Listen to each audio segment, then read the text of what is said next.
Agradecemos a Dios por este privilegio que tenemos, cada uno de nosotros, primeramente de estar con bien, de estar con vida, y podamos agradecer a Dios. Desafortunadamente nos acostumbramos a todas las bendiciones, nos acostumbramos que tenemos casa, nos acostumbramos que tenemos un trabajo, que tenemos un sueldo, que tenemos una esposa o en el otro caso un esposo.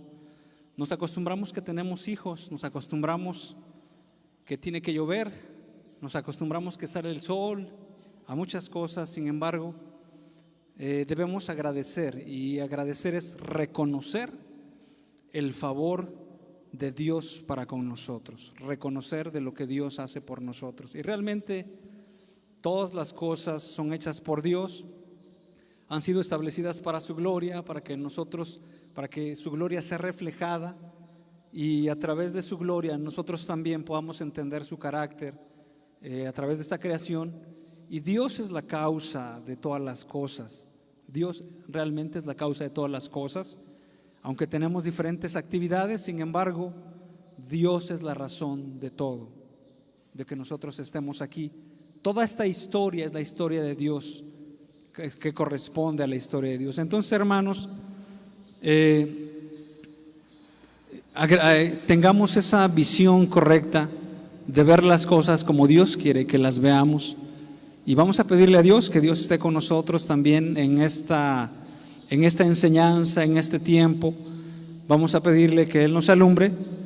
Empezaremos con la exposición, predicación expositiva acerca del libro de Santiago.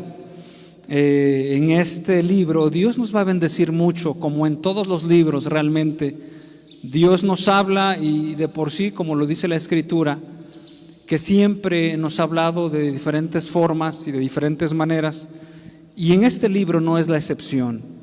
Dios nos está hablando a través de Santiago a llevar una vida congruente, una vida consecuente con nuestra fe, realmente, de tal manera que lo que nosotros creemos también lo podamos vivir, lo que nosotros entendemos de la palabra de Dios lo podamos aterrizar en nuestras vidas, en nuestro diario vivir.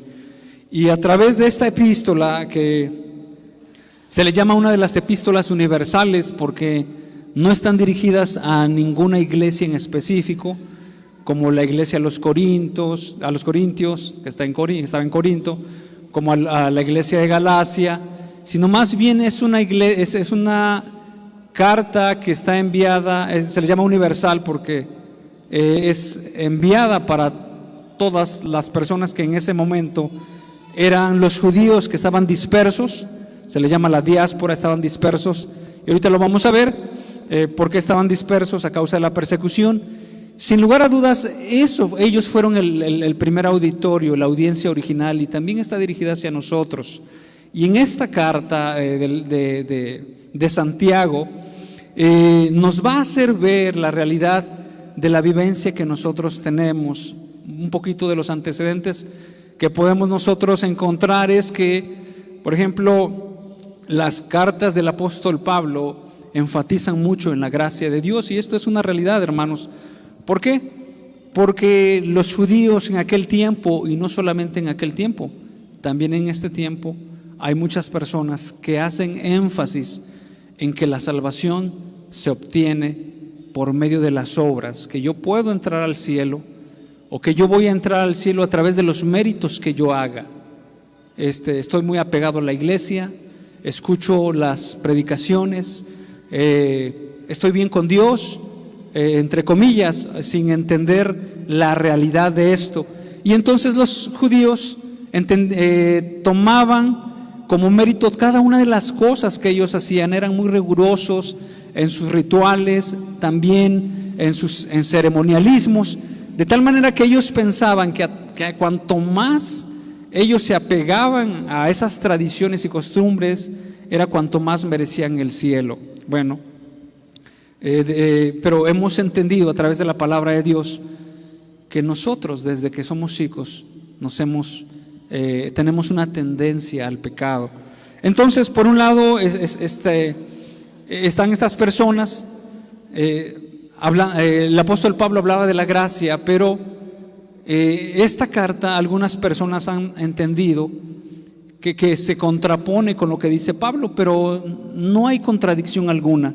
Si nosotros analizamos cuidadosamente esta carta, vamos a entender que lo que Santiago está diciendo es que esa fe, esa salvación que es a través de la fe, que es por medio de la fe y que es por gracia, que nosotros no hacemos nada para tener ese mérito de obtener la salvación, sino al contrario, Dios es el que hace todo. Y creo que en esa fe debemos de vivir, entendiendo que Dios es el que tiene sus propósitos, pone los planes, nosotros nos disponemos y Él es el que hace todas las cosas en nosotros. Entonces, es la gracia, pero el apóstol Santiago hace referencia a que esa fe tiene que demostrarse o tiene que verse a través de las obras, o tiene que ser congruente la vida cristiana o la vida piadosa que nosotros llevamos con lo que nosotros creemos.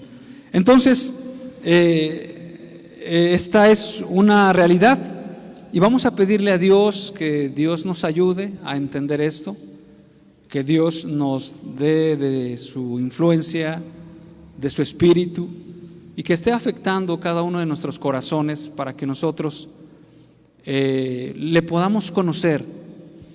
No nos limitemos a la religión que es, bueno, yo hago lo que me dicen, procedo de la manera en que todos lo hacen, sino más bien nosotros entendamos que el llamado de Dios para nosotros es en una comunión con Él, y en ese temor delante de Dios, y en esa dependencia de Dios, y en esa cercanía de Dios, nosotros vamos a vivir para Él, por medio de Él, y Dios va a ser glorificado, porque esa es la voluntad de Dios. Entonces, hermanos, vamos a pedirle a Dios que Dios nos bendiga en esta mañana. Señor, te damos muchas gracias por este día fresco y hermoso también. Sabemos que tus planes son buenos, nos has dado variedad de cosas en los climas, sabores, colores, personas también, y te agradecemos por todo esto. Bendito Dios, y quiero pedirte, por favor, de lo que nosotros no podemos hacer, pero sabemos que tú sí lo puedes hacer, en llegar y revelar tu palabra en todas las personas, en cada uno de los que estamos aquí, de tal manera, Señor, que podamos percibir lo que tú quieres para nosotros, de tal manera que podamos nosotros palparte, percibirte, y en esa influencia tuya nosotros dependamos de ti de una manera libre, de una manera de fe, de una manera correspondiente a lo que tú hiciste en la cruz por nosotros. Y de esa manera, Señor, podamos vivir confiados, Señor, seguros en que todo lo que pasa, Señor, y lo que está pasando, hay alguien que gobierna todas las cosas y que, sin lugar a dudas, quiere lo mejor de nosotros. Ayúdanos, bendito Dios, a entender tu palabra y de esta manera salgamos con ese deseo de servirte más, de buscarte y de entenderte. En el nombre de Jesús te lo pedimos, amén. Entonces, hermanos, vamos a empezar con la introducción de esta carta de Santiago, que es una epístola universal. Y bueno, si nosotros buscamos entre los Santiagos que hay, no vamos a encontrar, bueno, más que este libro como Santiago, pero ¿quién escribió esta carta? Quien escribió esta carta se identifica con el nombre de Santiago, lo vemos en el capítulo 1, verso 1, y en el original Santiago se refiere a Jacobo, en el original se pronuncia Jacob.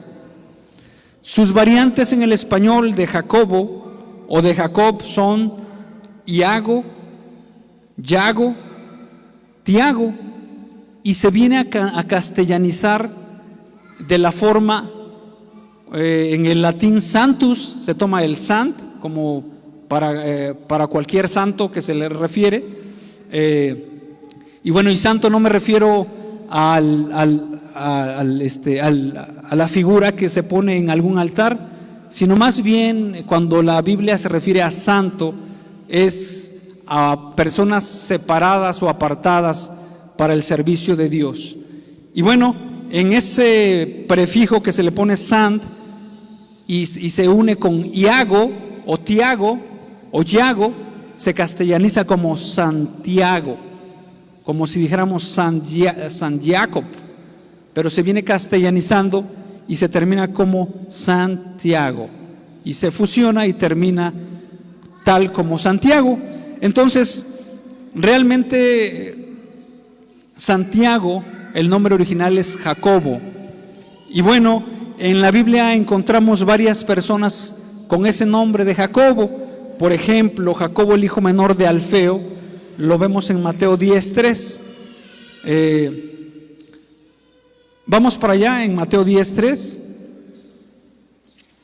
Es necesario que demos estos antecedentes para que nosotros tengamos en el contexto quién fue Santiago, porque algunas veces decimos el apóstol Santiago, pero el autor que escribió esta epístola no fue contado entre los 12 apóstoles, que fueron los discípulos del Señor Jesús, sino como lo vamos a ver más adelante, este Santiago es el medio hermano del Señor Jesús.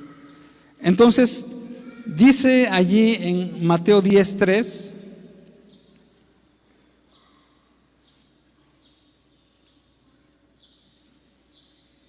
por eso es necesario que nosotros demos estos datos, estos antecedentes, para que ubiquemos a la persona y de esa manera tengamos un panorama general a qué se refiere.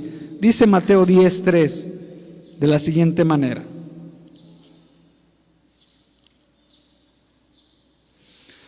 dice, Felipe, Bartolomé, Tomás, Mateo el publicano, Jacobo, hijo de Alfeo. Ahí está un Jacobo, no es el que escribió la epístola, pero vamos a hacer referencia a que hay varios Jacobos. ¿Y por qué los eruditos no lo toman como el autor de la epístola universal de Santiago? Dice,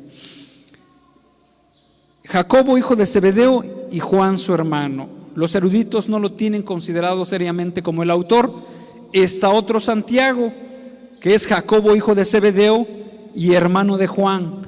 Lo vemos en Mateo 4:21. Vamos a ir para allá de una manera rápida y esto sirve para que seamos un poquito dinámicos. En Mateo 4:21 dice de la siguiente manera: pasando de allí, vio a otros 2 hermanos, Jacobo, hijo de Zebedeo, este es otro Jacobo, y Juan, su hermano, en la barca con Zebedeo, su padre, que remendaban sus redes, y los llamó. Este es otro Jacobo. Entonces, pero este Jacobo, dice la Escritura, que fue martirizado por Herodes Agripa cuando surgió la persecución después de que Esteban fue muerto. Entonces, él no pudo haber escrito esta carta de Santiago porque fue muerto inmediatamente. Los eruditos entienden que él no pudo haber sido el autor. Entonces queda otro Santiago, que sí es el autor, o otro Jacobo, que escribe la epístola universal que vamos a estar estudiando. Es Jacobo, el medio hermano más grande de Cristo, y lo vemos en Marcos 6:3. Vamos a ir para allá. Dice de la siguiente manera: ¿no es este el carpintero, hijo de María, hermano de Jacobo, de José, de Judas y de Simón? ¿No están también aquí con nosotros sus hermanas? Y se escandalizaban de él. Él es realmente el autor de esta epístola universal de Santiago. Entonces, también debemos de entender que inicialmente este Jacobo no había creído en Jesús. La Escritura lo registra claramente que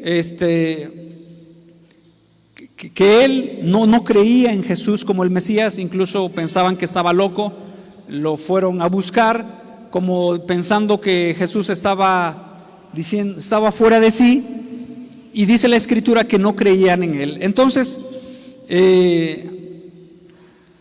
pero después de la resurrección, Jacobo recibe una visita de Jesús y lo registra en 1 Corintios 15:7, y se cree que en esa aparición que el Señor Jesús tuvo con Jacobo, el medio hermano de Jesús, fue lo que ocasionó su conversión.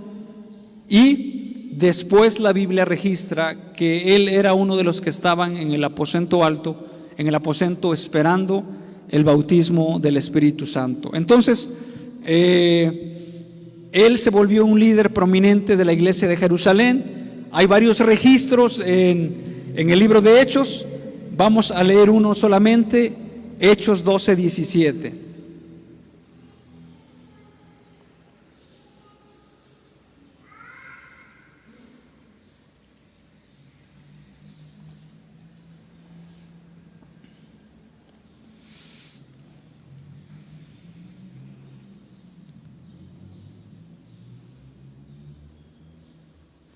Dice, pero él, Pedro, se está refiriendo a Pedro, que había salido de la cárcel, haciéndoles con la mano señal de que callasen, les contó cómo el Señor le había sacado de la cárcel, y dijo: hacer saber esto a Jacobo y a los hermanos. Y salió y se fue a otro lugar.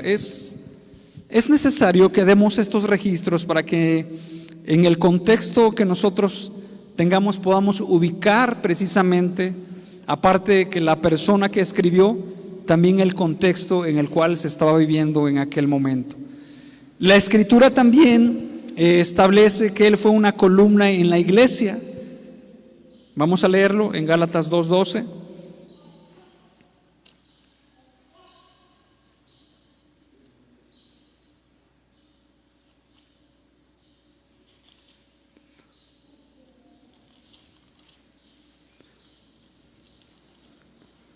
El apóstol Pablo registra esto y dice de la siguiente manera: pues antes que viniesen algunos de parte de Jacob, comían con los gentiles, pero después que vinieron, se retraía y se apartaba porque tenía miedo de los de la circuncisión. Aquí se está refiriendo a Jacobo, el medio hermano de Jesús. Ya vimos anteriormente que Jacobo el mayor había sido martirizado, y Jacobo el menor, hijo de Alfeo, no se le registra o no hay evidencia alguna, o no se le considera como el autor de esta carta. Él en lo que Dios había establecido para él, empieza a tener una prominencia en la iglesia de Jerusalén. Fue uno de los líderes más importantes en el concilio de Jerusalén.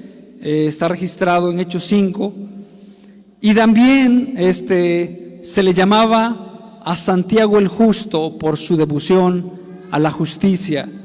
En otras palabras, él decía: si eres cristiano, entonces tienes que proceder como cristiano. Si tú te dices que eres un hombre piadoso, entonces tu conducta tiene que corresponder conforme a la piedad. También se le apodaba que tenía las rodillas de camello.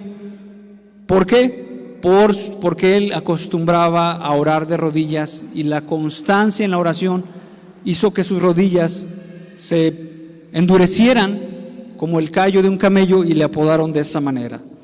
Entonces, murió martirizado en el año 62 después de Cristo, de acuerdo con el historiador Flavio Josefo. Y entonces terminamos de esta manera el libro. Bueno, en esta parte, en esta introducción, el libro de Santiago es el más antiguo del Nuevo Testamento. está situado entre el año 48 y 49 antes del primer concilio de Jerusalén. ¿A quiénes es enviada esta carta? Los destinatarios o audiencia original eran los judíos cristianos dispersos después del martirio de Esteban o la persecución de Herodes Agripa. Ellos fueron los destinatarios, la audiencia original, y bueno, como ya vimos, es denominada como la primera de las epístolas generales o universales que son escritas a los judíos, en este caso a los judíos cristianos, y también esto ha sido escrito por nosotros para que nosotros podamos entender lo que Dios quiere. Entonces, vamos a ver un tema clave en esta epístola, en Santiago precisamente. Creo que ya no nos vamos a mover mucho de Santiago. Vamos a ir a Santiago 2:17. Es una de las epístolas que hablan acerca de la fe. El hermano Luis nos está hablando de la fe. La fe es la certeza de lo que se espera, es la convicción de lo que no se ve. Y dice de la siguiente manera, y realmente nosotros entendemos, hermanos, que la fe es importante, o la fe, dice la Escritura, que la fe viene por el oír, y el oír por la palabra de Dios. Y esta fe, que no la podemos materializar o no se puede cuantificar, o sea, de una manera visible, vamos a decirlo así, esta fe es la que obra en nuestros corazones y nos lleva a nosotros a hacer lo que el Señor Jesús quiere que nosotros hagamos, de tal manera que la Escritura nos da evidencia en la palabra de Dios, en algunas porciones, que el Señor Jesús dijo, y al ver la fe de ellos. En otras palabras, la fe no la podemos ver en sí. No puedo decir, yo aquí tengo 1 kilo de fe, tengo mucha fe, ¿cómo la puedo ver? No la podemos ver. Sin embargo, el efecto de la fe en las personas sí se puede ver, dice la Escritura. Y al ver la fe de ellos, ¿y qué había visto o qué veía el Señor Jesús en aquellas personas? Bueno, veía muchas cosas, veía algunas personas que habían escuchado el mensaje del Evangelio, que habían recibido el mensaje de la palabra, que habían procedido a traer a alguien que necesitaba una sanidad, que habían puesto los recursos necesarios para llevarlos, y ellos esperaban y entendían claramente, lo único que tenemos que hacer es llevarlo, porque el Señor Jesús quiere sanar a esta persona. Entonces también podemos citar otra parte de la Escritura cuando los apóstoles le dijeron a ese ciego, no tengo oro ni plata, sino lo que tengo te doy, en el nombre de Jesús. Se sanó, y dice, y al ver que tenía fe para ser sanado. Entonces, hermanos, hemos de entender que la fe, aunque no la podemos ver el resultado de esa fe en nosotros, ¿ok? Lo podemos ver en una manera práctica. Aquella persona piadosa que busca la oración, que procede en la oración, que en la forma de la conducta también procede en la forma de vivir, procede conforme a las palabras de Dios, conforme a la doctrina de Dios. Entonces aquella persona, podemos decir, esa persona tiene fe, no solamente tiene una creencia de que Dios puede hacer las cosas, de que la palabra de Dios es lo que nosotros necesitamos, sino más bien entiende que Dios lo hace, se somete a su voluntad, se deja llevar por la palabra, abunda en lo que Dios ha dejado para nosotros y entiende claramente que es la voluntad de Dios. Vamos a seguir más adelante. Dice en Santiago 2:17, que ya lo estamos buscando, de la siguiente manera, es un versículo clave que se considera en esta epístola de Santiago. Dice 2:17, Así también la fe, si no tiene obras, es muerta en sí misma. Pero alguno dirá, tú tienes fe y yo tengo obras, muéstrame tu fe sin tus obras y yo te mostraré mi fe por mis obras. Tú crees que Dios es uno, bien haces, también los demonios creen y tiemblan. Mas ¿quieres saber, hombre vano, que la fe sin obras es muerta? Dice el verso 21, ¿no fue justificado por las obras Abraham nuestro padre cuando ofreció a su hijo Isaac sobre el altar? Y el verso 22 dice, ¿no ves que la fe actuó juntamente con sus obras y que la fe se perfeccionó por las obras? Y dice el verso 23 que algunas veces pudiera esto contraponerse con lo que decía el apóstol Pablo acerca de la gracia, pero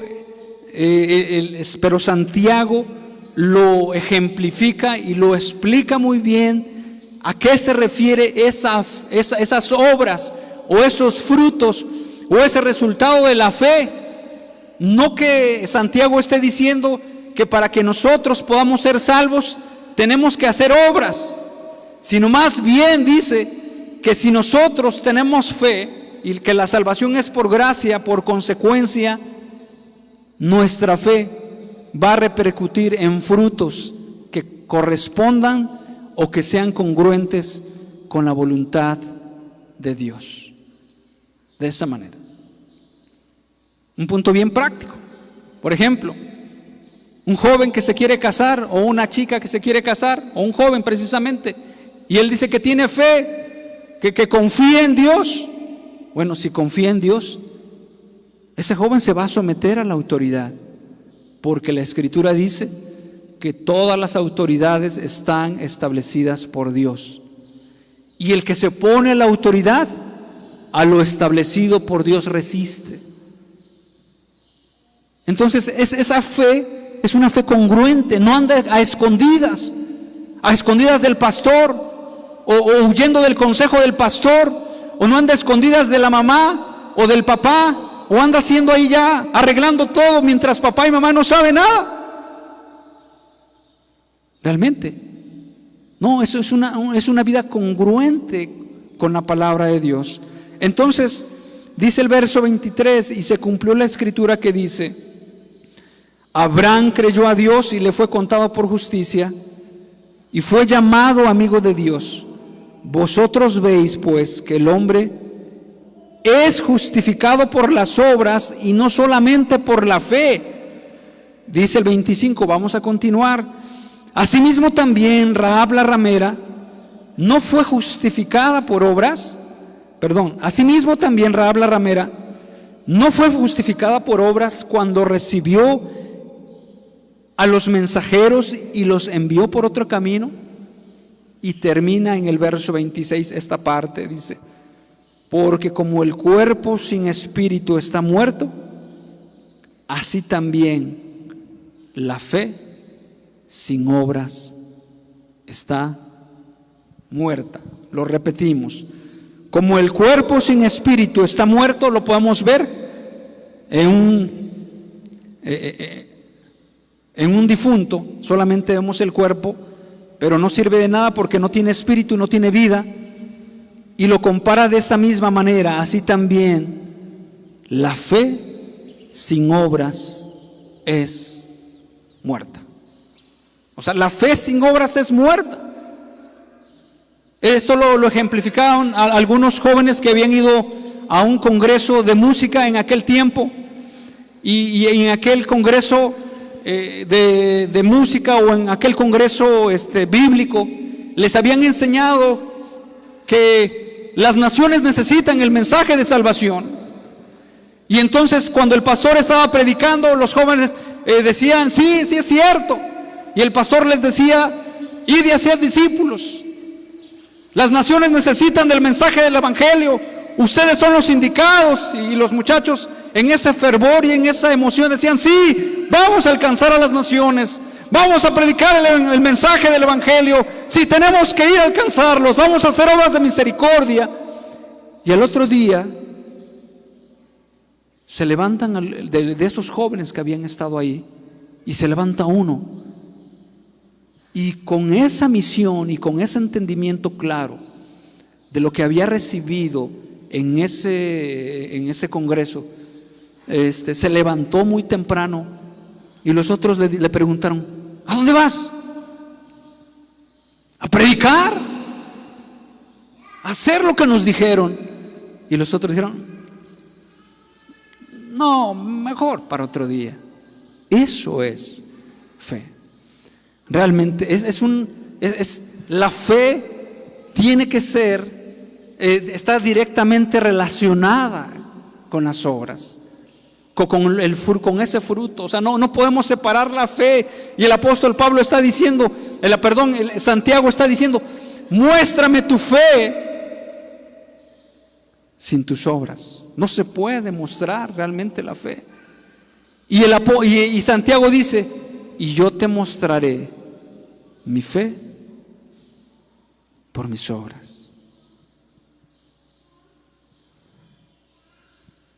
O sea, ¿qué situación es ver? Y realmente nosotros como padres siempre queremos una descendencia piadosa para Dios, ¿cierto? No conozco a ningún padre que diga: bueno, yo quiero abandonar a mis hijos y bueno, y que sean algunos buenos para nada en la sociedad y todo eso. No hay padres de esos, ¿o sí? No lo hay. Sin embargo, nosotros queremos lo mejor para ellos. Sin embargo, si nosotros entendemos que Dios nos está mandando a levantar una descendencia piadosa para Dios, si nosotros creemos, porque no porque nosotros lo creamos, sino porque Dios lo establece en su palabra, y es la voluntad de Dios para nosotros los padres que nosotros desarrollemos esos hijos, criemos esos hijos para Dios, y es la voluntad de Dios. Si nosotros lo creemos, entonces nosotros como padres debemos de estar no solamente preocupados por la educación y no solamente académica, nosotros debemos de estar ocupados en la crianza de esos hijos. Y entonces tenemos que estar abundando en eso. ¿Por qué? Porque creo que Dios va a hacer algo en mi hijo, porque creo que Dios tiene una misión para mi hijo. Por lo tanto, yo procedo en esa dirección que Dios dice que yo vaya, de tal manera que yo voy a abundar en eso. Y por ejemplo en Lucas, la palabra de Dios nos da 4 áreas. Esto no estaba incluido en lo que yo quería decir. 4 áreas en las cuales debemos de desarrollar a nuestros hijos. Creo que eso es importante, se los voy a mencionar. Dice la palabra de Dios: y Jesús crecía en sabiduría, en estatura, en gracia para con Dios y para con los hombres. Son 4 áreas: sabiduría, estatura, en gracia para con Dios y para con los hombres. Sabiduría se refiere al desempeño académico. Esa es una área. Algunas veces los padres ignoramos esa área que Dios habla claramente en Proverbios, que nosotros los tenemos que encaminar hacia allá. Es necesario que su educación académica vaya progresando. No lo dejemos a la deriva de que bueno, ahí aprenderán. Tenemos la evidencia en la historia de que los judíos eran muy meticulosos para enseñar, eran muy dedicados para enseñar, principalmente el Pentateuco, y también eran muy disciplinados para ser útiles a sus hijos, a la sociedad. Estaban empeñados en eso, en sabiduría, en estatura. Algunas veces descuidamos la parte física. Ay, que coma lo que sea. Si está comiendo chatarra con salsa de esa ultra picante, que la coma, etcétera, mientras no intervenga en mis propósitos. Y descuidamos la parte física, que también Dios quiere que nosotros, ahí lo dice claramente en Lucas, dice: crecía en sabiduría, en estatura. Claro que algunos, aunque queramos crecer más, ya no vamos a poder, pero se refiere precisamente a la parte física. ¿Por qué, hermanos? Porque nuestro cuerpo es el templo del Dios viviente. O sea, es que no voy a decir: es que a mí dejen tomar mi coca porque me gusta, ustedes tomen lo que sea. yo puedo hacer con mi cuerpo lo que sea. No, perdón, un refresco de cola, perdón. Dice la Escritura que nosotros le pertenecemos a Dios, por lo tanto, vamos a cuidar nuestro cuerpo. Y algunas veces ignoramos esto como diciendo, esto no es tan importante. Lo dice la carta de Timoteo también, lo regula de esa manera para que no nos vayamos a los extremos, que como 8 horas esté haciendo deporte el joven, dice la Escritura claramente, porque el ejercicio corporal para poco es provechoso, pero la piedad para mucho aprovecha. Entonces, ¿es necesario, es importante la parte del cuerpo? ¿Sí o no? Sí es importante. No puedo yo comer como quiera, no puedo yo comer cuando quiera, no puedo yo descuidar mi cuerpo. Tengo que hacer ejercicio, alimentarme bien a la medida que de mi edad, de mi condición, etc. Bueno, y luego sigue la otra parte. Dice, en gracia para con Dios. ¿Y a qué se refiere eso, hermanos? Es en la parte espiritual que nuestros hijos tienen que ir creciendo en conocer a Dios, en estarles inculcando el temor de Dios, en que ellos puedan conocer a Dios, en enseñarles la palabra, en amonestarles, en guiarles. Realmente esta vida está cimentada o lo que Dios ha creado por los fundamentos de Dios, y es a Dios a quien tenemos que conocer. Y no va a haber cosa alguna en la cual yo me brinque y me vaya bien. Dios ha establecido los principios. Dios es la autoridad de esta vida. Y dice, y en gracia para con los hombres. Y en gracia para con los hombres se refiere a la socialización, y cosa que a veces nos cuesta socializarnos. ¿Por qué?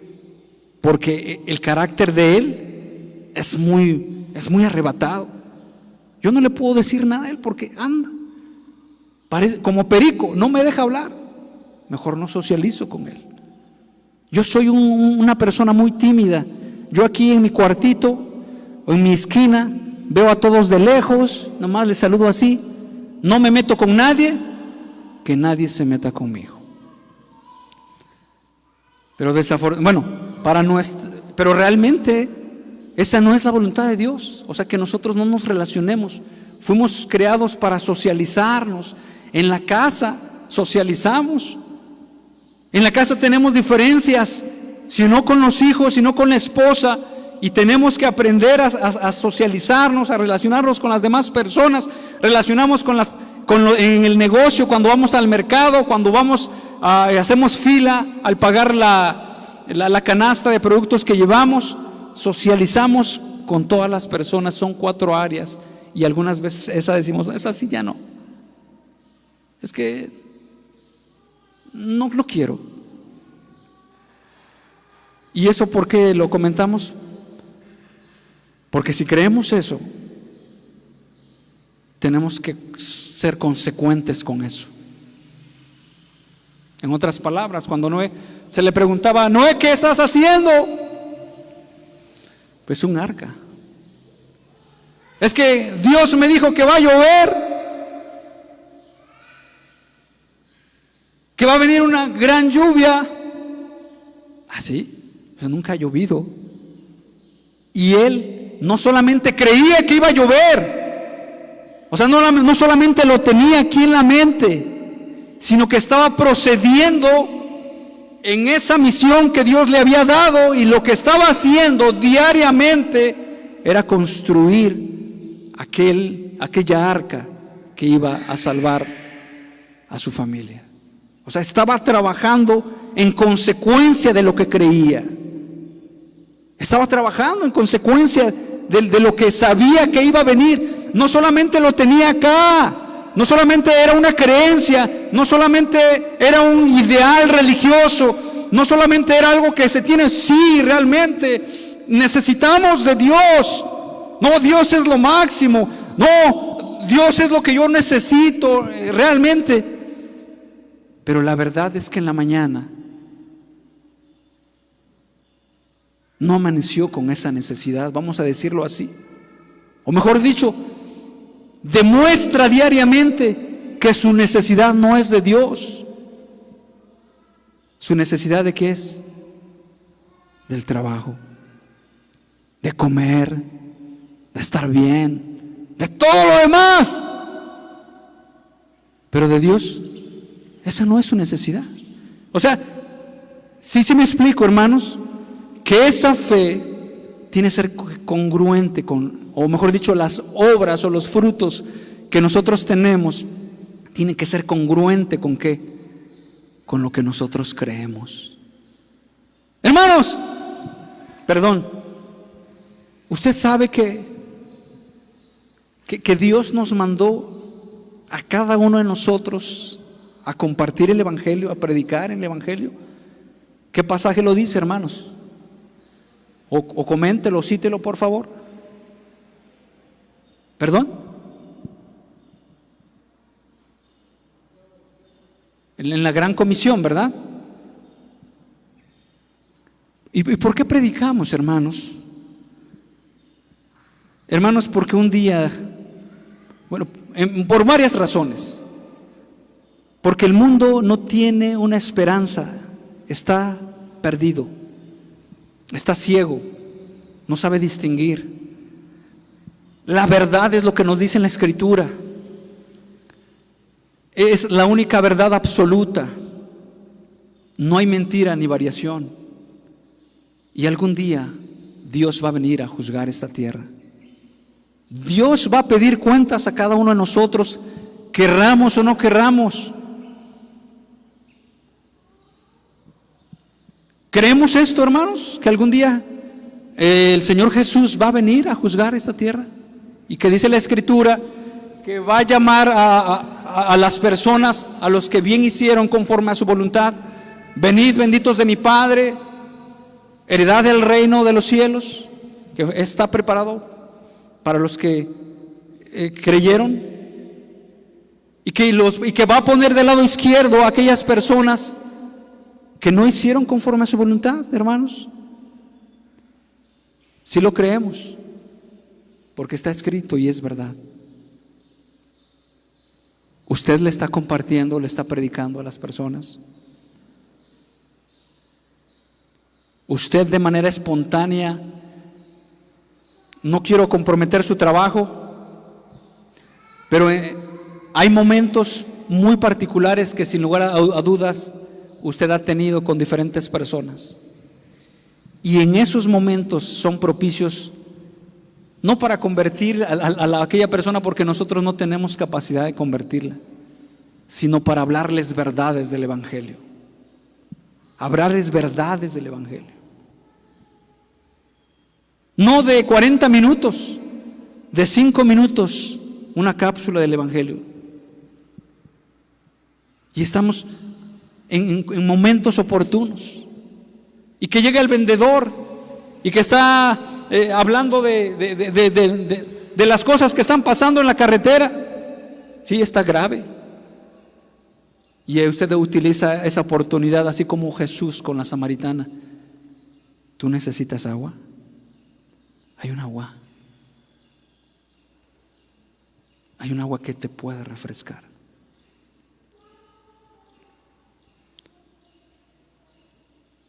O estamos hablando de personas como ambicionan el poder, y usted puede hablarles que realmente ninguna de las cosas que el hombre tenga va a satisfacer su vida. Y ellos se quedan así. ¿A poco sí? Porque las verdades de Dios no cambian, hermanos. La palabra de Dios es viva y eficaz. Y usted le está hablando la palabra. Usted no tal vez lo sienta a 10 personas, sino con uno que usted le comparte y le dice, está bien. Eso es ser que nuestros frutos sean consistentes con lo que nosotros creemos. Si no, solamente es una creencia. Entonces seguimos más adelante.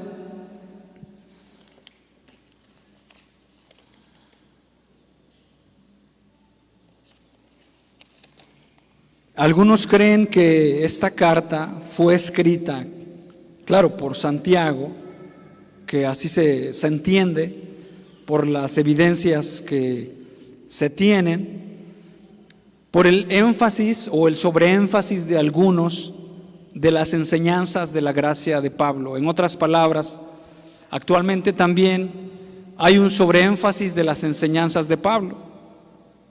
Por ejemplo, un hermano le preguntaba a una persona que asistía a la iglesia, dice, ¿y no lees la palabra? No, hermano, si ya estamos bajo la gracia, ya de aquí en adelante es vivir en libertad, tú no te preocupes, Dios ya lo hizo. Ese es un sobreénfasis en la gracia. ¿Qué es sobreénfasis en la gracia? Bueno, como ya no estamos en la ley, por lo tanto en la gracia, no tengo ninguna autoridad, no tengo ninguna ley moral a que someterme, porque todo, pues estamos en la gracia, lo cual el apóstol Pablo nos advierte a que no caigamos en un libertinaje, ¿verdad?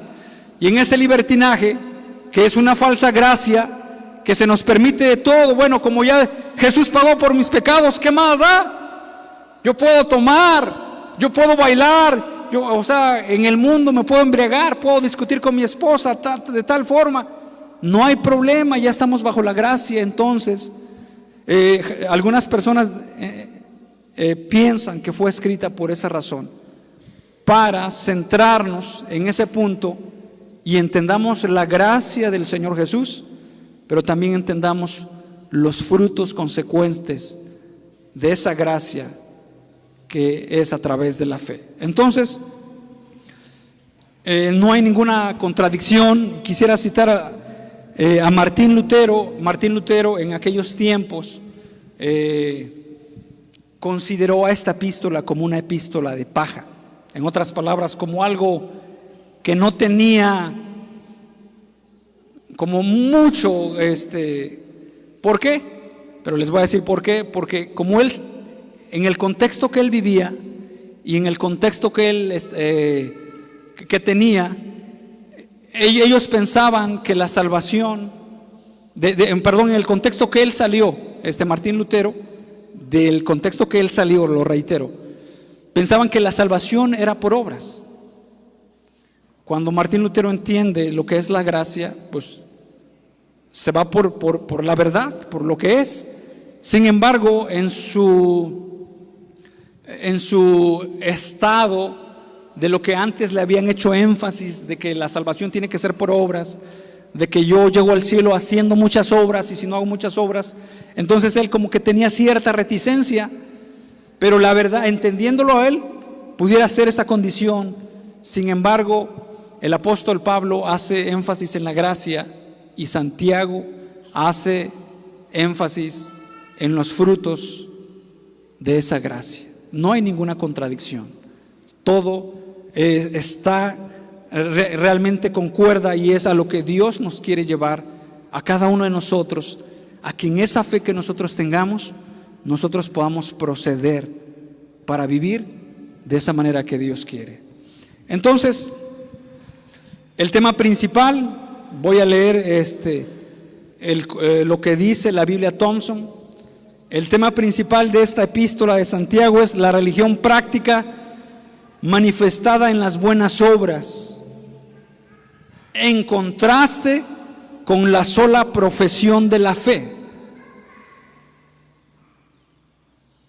En contraste con la sola profesión de la fe. ¿Esto qué quiere decir? Que muchos podemos profesar la fe, podemos profesar la doctrina, podemos profesar las palabras de la Biblia, pero como dijera el refrán, del dicho al hecho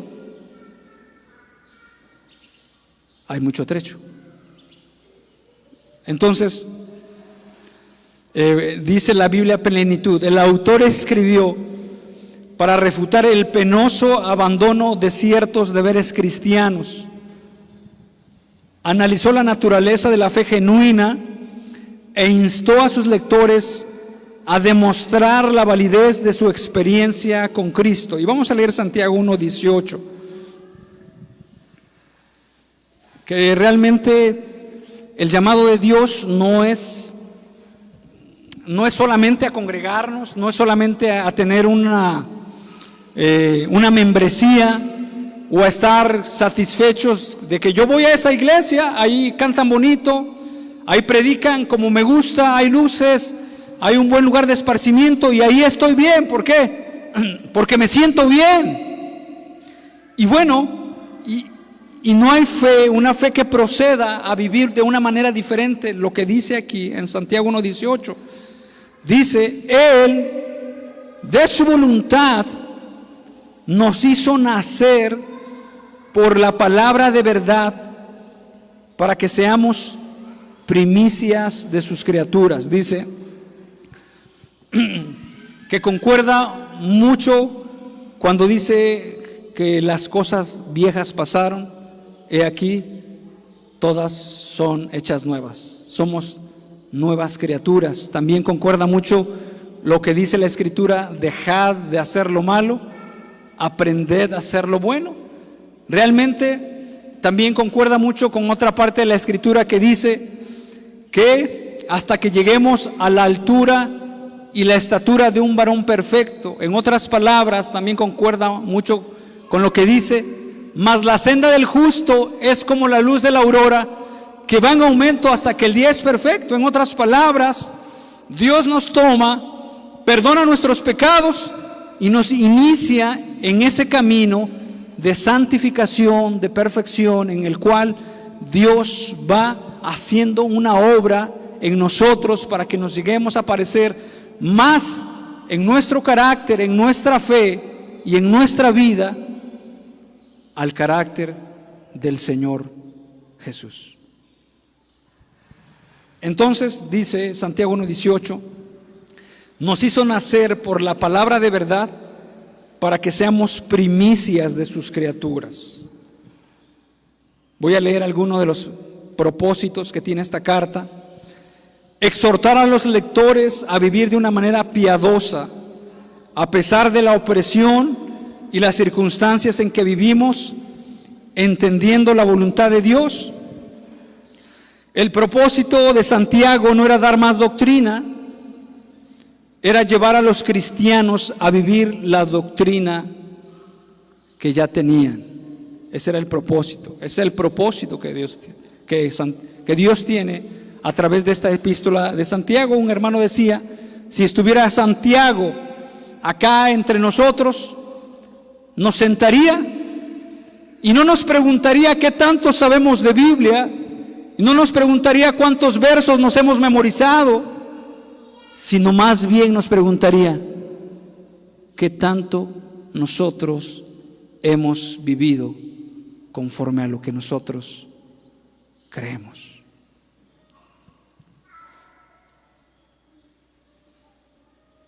¿Qué tanto hemos vivido?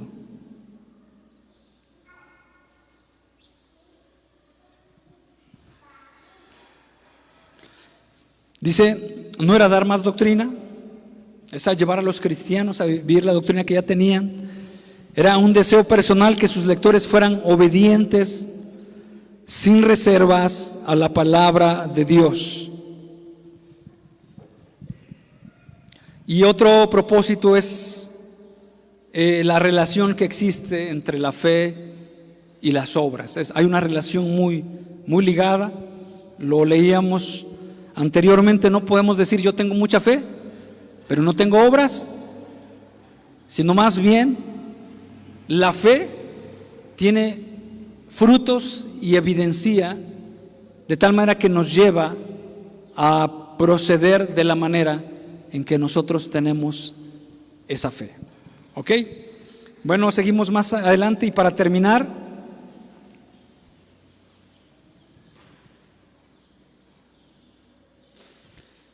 la aplicación práctica. No es suficiente hablar de la fe cristiana, sino hay que vivirla. No es suficiente. No detenernos en nuestro caminar diario solo con el conocimiento de la palabra. Es necesario que nosotros conozcamos la Escritura y de eso nosotros podemos tener conocimiento. Podemos decir, bueno, la Biblia dice que nos sometamos a las autoridades, la Biblia dice que la mujer es la ayuda idónea del hombre. La Biblia dice que el hombre es la cabeza de la mujer en el matrimonio. La Biblia dice que esto y que esto y que esto y todo lo demás que nosotros leemos, pero necesitamos vivirlo. Y bueno, aquí surge una pregunta importante: ¿cómo le hago? Tal vez alguno de ustedes pueda decir: es que yo ya lo he intentado varias veces y termino discutiendo con mi esposa, con mi esposo. Lo he intentado varias veces y termino enojándome, termino frustrado. ¿Por qué? Porque los otros viven como quieren, etcétera. Sin embargo, la respuesta es: necesitamos de Dios. Solamente de Dios podemos tener esa gracia para vivir esa vida piadosa, cristiana, como Dios quiere, y de esa manera vamos a tener la fuerza, vamos a tener la devoción, vamos a tener el fervor, porque la Escritura dice: separados de Dios no podemos hacer nada, realmente.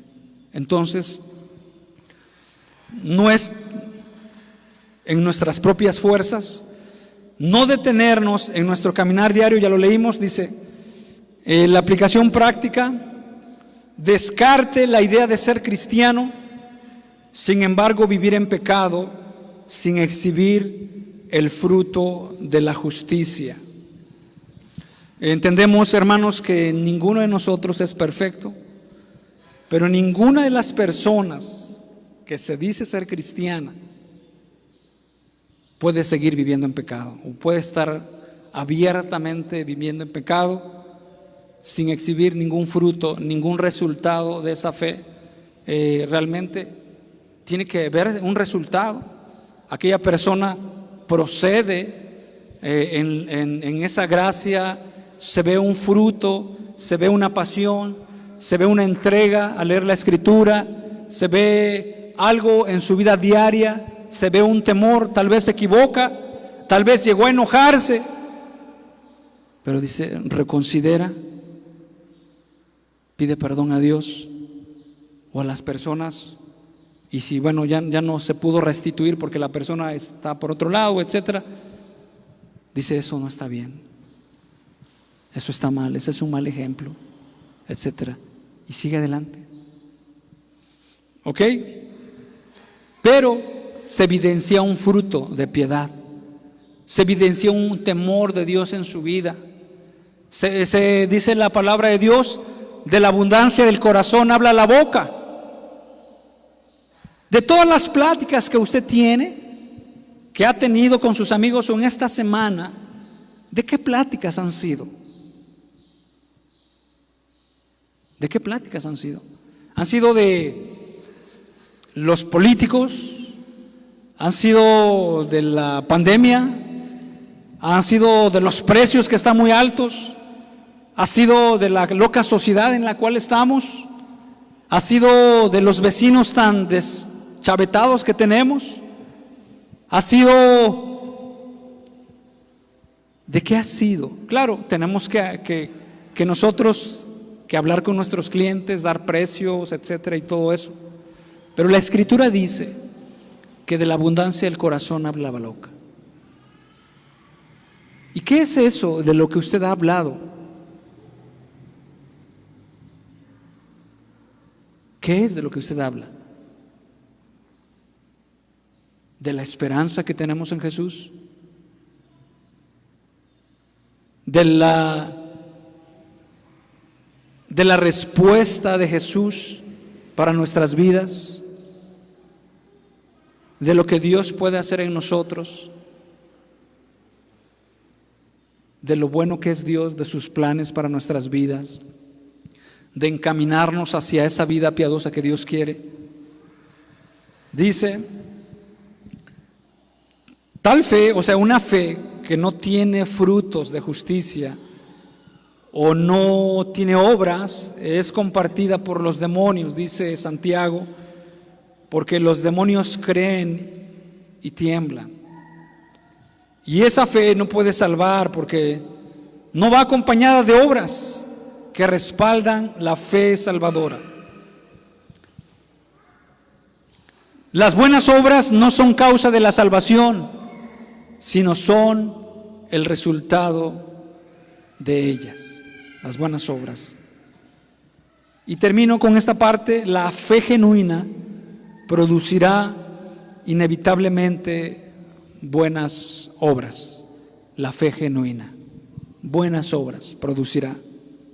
En otras palabras, tendrá un anhelo de leer la Escritura, y no solamente un anhelo, la escudriñará. Tendrá una necesidad natural de Dios, y no solamente la tendrá, irá a buscar a Dios. Como dice la Escritura: desead como niños recién nacidos la leche espiritual no adulterada.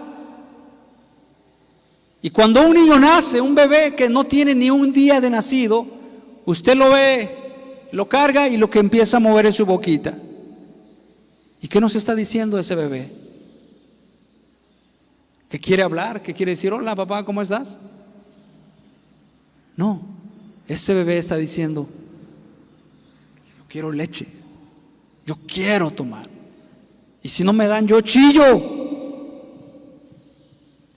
Y si no se apuran, yo chillo más fuerte.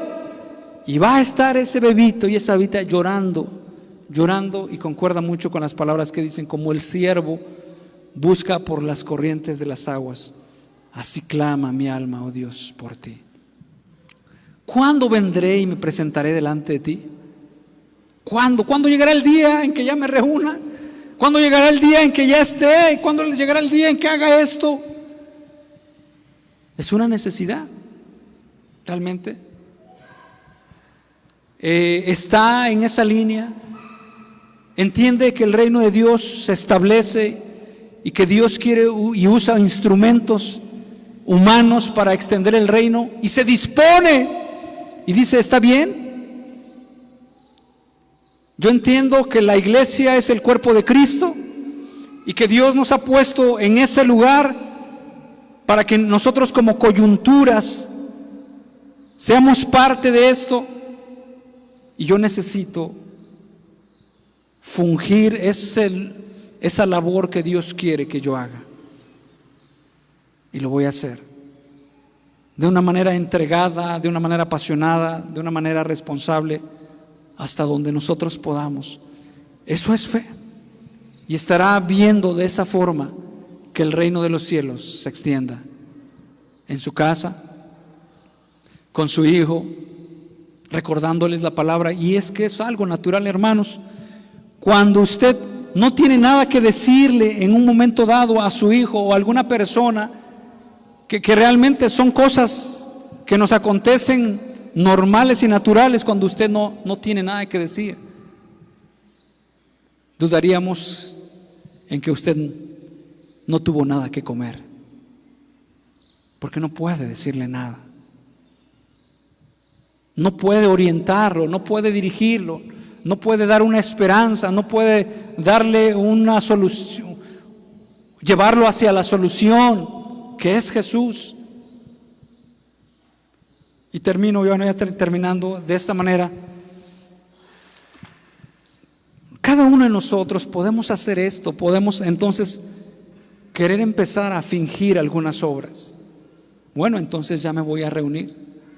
Bueno, entonces está bien, y Dios quiere que nos dispongamos. Sin embargo, dice la Escritura que Dios es el que pone el querer en nuestros corazones. Dice la palabra de Dios que en Santiago, precisamente: humillaos bajo la poderosa mano de Dios. Y lo que nosotros debemos de hacer es ahora no fingir esos frutos, sino realmente ir a aquella persona que va a hacer que esos frutos en nuestras vidas empiecen a abundar, empiecen a florecer. Solamente Jesús puede hacerlo. Él es el que puede cambiar, quitar la ceguera de nuestros ojos y poner la claridad en ella para que nosotros veamos de esa manera. quiero decirle que Jesús ya hizo todo. Envió a su Hijo, dio a su palabra, dio a los medios necesarios para que nosotros vayamos. Él nos escucha, Él dice que pondrá de su Espíritu en nosotros, que pondrá sus palabras. Entonces lo único que nosotros tenemos que hacer es disponernos para que Dios haga lo que Él quiere hacer en nuestras vidas. Hermanos, y de esta manera anteriormente, nosotros reconociendo nuestra condición, que por nosotros mismos no podemos dar algo si no es por Dios. Vamos a terminar. Les pido por favor que se pongan de pie.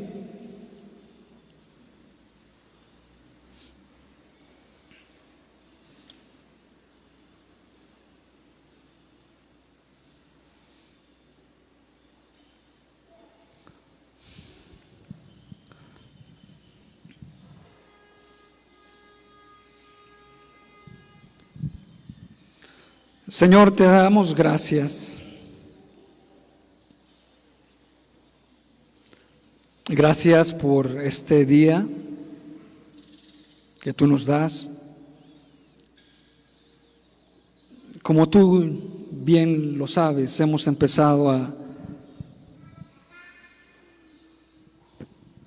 compartir acerca de esta carta de Santiago.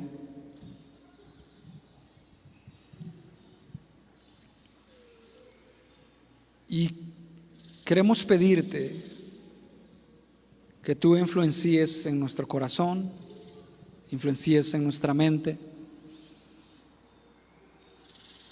hagas lo que tú bien quieres hacer, llevarnos a esa confrontación, llevarnos a esa vida. También entendemos que tú eres un buen Padre, que tú eres soberano, que quieres lo mejor de nosotros.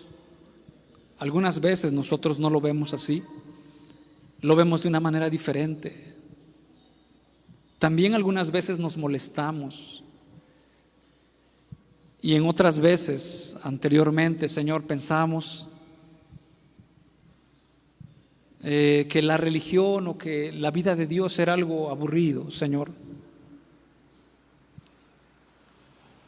Pero gracias a ti, Señor, y a tu palabra, que nos ha mostrado la luz en nuestro corazón y nos ha revelado el amor de Dios. Ahora estamos aquí y queremos decirte y pedirte que nuestras vidas sean tomadas por ti con fe, porque algunas veces no lo hicimos sinceramente, porque algunas veces lo hacíamos por cumplimiento, pero tú oyes, bendito Dios, y dices en tu palabra que dentro de nosotros está la palabra, muy cerca de nosotros, para acercarnos a ti y pedirte que tú hagas esa obra en nuestras vidas, trayendo libertad, trayendo lo que tú traes en las personas para vivir de una manera nueva, Señor. Ayúdanos a entender tu voluntad, tu palabra. Bendícenos, seguramente lo vas a hacer en el transcurso de la exposición de esta epístola de Santiago. Nosotros miremos nuestras faltas, nuestra condición, y te podamos conocer. Nuestra fe abunde, nuestro entendimiento de la verdad. En el nombre de Jesús te lo pedimos. Te damos gracias también por esta tarde, en el nombre de Jesús. Amén.